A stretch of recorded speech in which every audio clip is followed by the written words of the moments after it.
Hai semua, selamat datang ke sesi penerangan kita kali ini. Okey, hari ini kita akan selami satu konsep yang jujur cakap memang sangat menarik dan membuka mata hasil buah fikiran penulis Jane Lee. Konsep ni pasti akan mencabar dan mungkin ubah terus macam mana kita nilai apa itu hidup yang berjaya. Selama ni kita selalu diajar macam mana nak menang dalam hidup kan?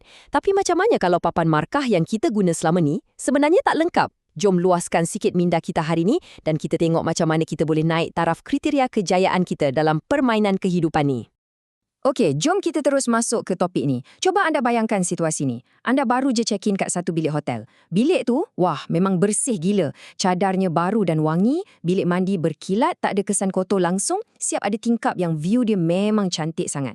Anda pun terus berehat, enjoy keselesaan tu tanpa langsung terfikir pasal tetamu sebelum anda. Yelah, anda dapat bilik tu pun sebab dorang tinggalkan ia dalam keadaan tip-top kan? Sekarang, bayangkan pulih senario kedua. Anda check-in ke bilik lain. Tapi kali ni, dinding berconteng kotor, perabot patah, lantai penuh sampah sarap. Tetamu sebelum tu serahkan je kunci macam tu tanpa rasa bersalah langsung. Kontras yang sangat ketara, betul tak?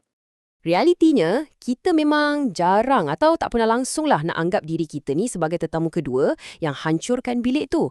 Tapi cuba kita tengok betul-betul realiti masyarakat kita hari ni. Kita selalu sangat agung-agungkan orang yang betul-betul pulun bab kesihatan diri dia. Orang yang kumpul kekayaan tahap luar biasa, yang capai semua cita-cita peribadi diorang. Tapi dalam masa yang sama, kita macam pejam mata je pada kerosakan atau sampah yang diorang tinggalkan di belakang. Kita dah dilatih sejak kecil untuk ukur kemenangan tu berdasarkan apa yang jadi dalam 4 penjuru dinding hidup kita je dan ikut syarat kita sendiri. Jadi, untuk betul-betul faham asas benda ni, kita kena putar balik masa sikit ke tahun 1925. Ada seorang penulis ni, nama dia Florence Scovel Shinn, dan dia ada perkenalkan satu konsep yang dipanggil segi empat kehidupan atau square of life.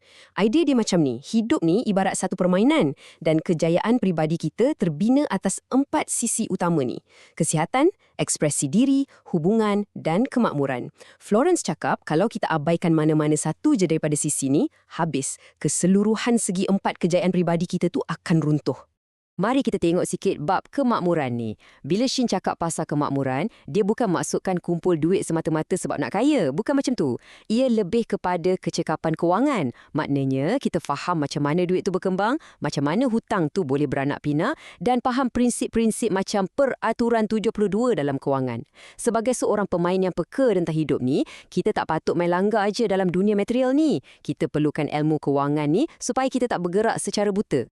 Bila difikirkan balik, segi 4 ni memang satu papan pemuka atau dashboard peribadi yang sangat cemerlang. Ia sangat seimbang. Ia pastikan dunia material kita seimbang dengan dunia rohani dan fizikal kita.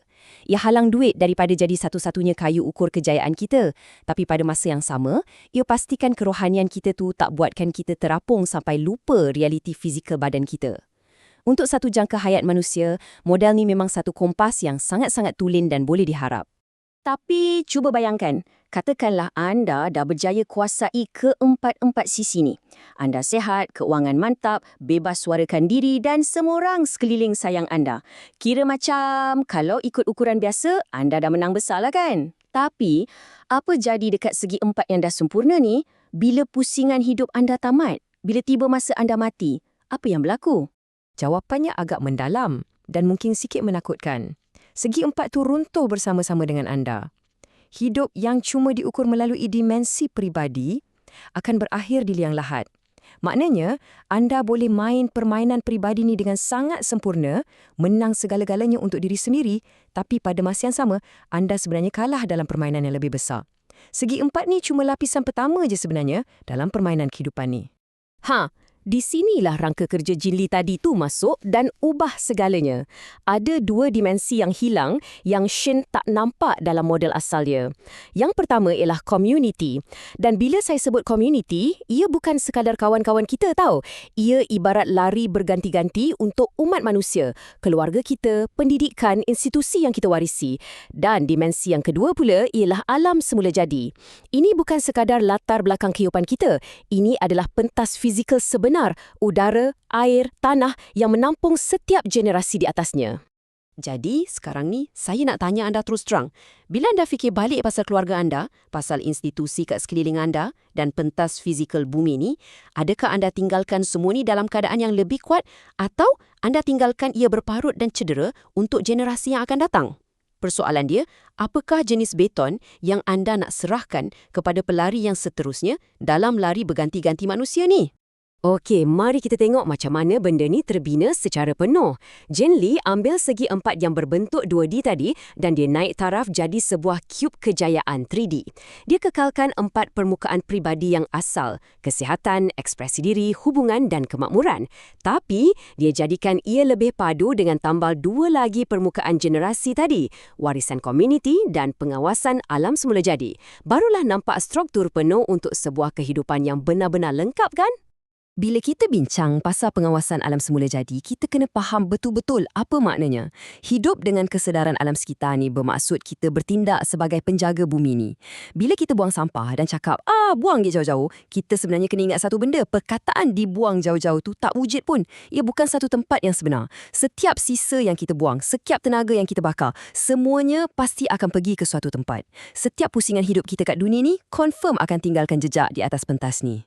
Tapi kan, sebuah cube, kalau tak ada sesiapa yang pegang, ia cuma sekadar kotak kosong. Macam mana kita nak hidupkan dia? Enjin kepada cube ni adalah satu mekanisme yang kita panggil sebagai persoalan atau tanda soal. Ini adalah detik kebangkitan kita. Ini adalah saat bila seorang pemain tu, dia berhenti main ikut skrip kehidupan orang lain secara buta dan dia mula tanya diri sendiri, siapa aku sebenarnya ni? Kenapa aku jalani kehidupan aku dengan cara macam ni? Dari soalan ni lah kita boleh nampak perbezaan ketara antara dua jenis pemain. Dekat sebelah kiri ni, kita panggil sebagai NPC. Macam watak tambahan dalam game tu lah. Mereka ni jalani hidup sekadar ikut skrip yang masyarakat dah tetapkan. Asyik nak peras segalanya daripada pusingan hidup ni cuma demi nak jaga status dan image diri je. Tapi berbeza pula dengan pemain yang sedar atau awakened player di sebelah kanan. Mereka ni jadikan persoalan tadi tu sebagai kompas. Mereka sentiasa bertanya kenapa dan tindakan mereka lebih fokus untuk nak bina warisan yang positif. Bila kita letakkan tanda soal tu betul-betul kat tengah-tengah cube tadi, ia ubah kualiti setiap permukaan secara drastik. Ia tukar pencapaian yang semata-mata bersifat mekanikal kepada kehidupan yang lebih sedar. Cuba tengok, kesihatan yang dulunya kita jaga sebab nak nampak cantik atau kesombongan diri, sekarang bertukar jadi penjagaan ikhlas untuk tubuh badan. Ekspresi diri yang sebelum ni cuma nak menunjuk-nunjuk, kini jadi satu suara yang betul-betul tulen. Dan hubungan, ia bukan lagi sekadar cari networking untuk kepentingan pribadi, tapi bertukar jadi hubungan manusia yang lebih mendalam dan real. Dan ini dengan cukup cantik menunjukkan macam mana permukaan yang terakhir, terutamanya bab generasi, berubah sepenuhnya. Kemakmuran bukan lagi bermaksud kita kumpul harta banyak-banyak semata-mata, tapi ia membawa erti kebebasan yang disertakan dengan tanggungjawab. Warisan komuniti bukan lagi pasal nak jaga reputasi nama baik je, tapi tentang nak ambil bahagian sungguh-sungguh dalam lari berganti-ganti kemanusiaan tadi. Akhir sekali, pengawasan alam semula jadi. Ia bukan lagi sekadar paparan moral nak tunjuk baik depan orang, tapi penjagaan ikhlas pentas yang kita kongsi bersama ni. Ini adalah satu anjakan yang sangat besar. Poin paling penting yang kita kena pegang kat sini ialah kalau kita sekadar ada kesedaran kerohanian tapi tak ada kriteria kejayaan yang jelas, ia tak akan bawa kita ke mana-mana. Ia jadi tak membumi. Di sisi lain pula, kalau kita cuma kejar kejayaan mekanikal dan material tanpa sebarang kesedaran diri, itu pun cuma persembahan kosong. Kedua-duanya kena gabung. Bila kebangkitan diri dicampur dengan kriteria kejayaan yang betul, barulah kita dapat satu cube yang lengkap. Itulah cara sebenar nak main permainan kehidupan ni. Jen Lee ada kongsikan satu petikan yang sangat kuat dan betul-betul mendalam tentang benda ni. Dia cakap, segi 4 mengukur satu pusingan yang berjaya, tetapi cube mengukur satu siri yang berjaya. Asas kehidupan pribadi yang Florence Shinn perkenalkan tu memang sangat penting dan kita tak boleh ketepikan. Tapi pada masa yang sama, kita wajib sedar yang permainan kehidupan ni sebenarnya adalah satu siri perkongsian yang berterusan merentasi pelbagai generasi. Kita tak main untuk diri kita hari ni je, tapi untuk kelangsungan masa depan juga. Okey, ini bawa kita balik semula kepada analogi bilik hotel yang kita bincang awal-awal tadi. Sebagai penutup kupasan kita hari ini, saya nak tinggalkan anda dengan satu persoalan yang agak berat untuk difikirkan. Bila tiba masanya nanti untuk anda serahkan kunci dan tamatkan pusingan anda di pentas dunia ni, dalam keadaan apakah bilik yang anda akan tinggalkan untuk generasi yang seterusnya? Adakah mereka akan berterima kasih bila tengok apa yang anda tinggalkan? Fikir-fikirkanlah. Terima kasih banyak kerana meluangkan masa bersama saya untuk sesi penerangan kali ini. Dan teruskanlah bertanya pada diri anda setiap hari.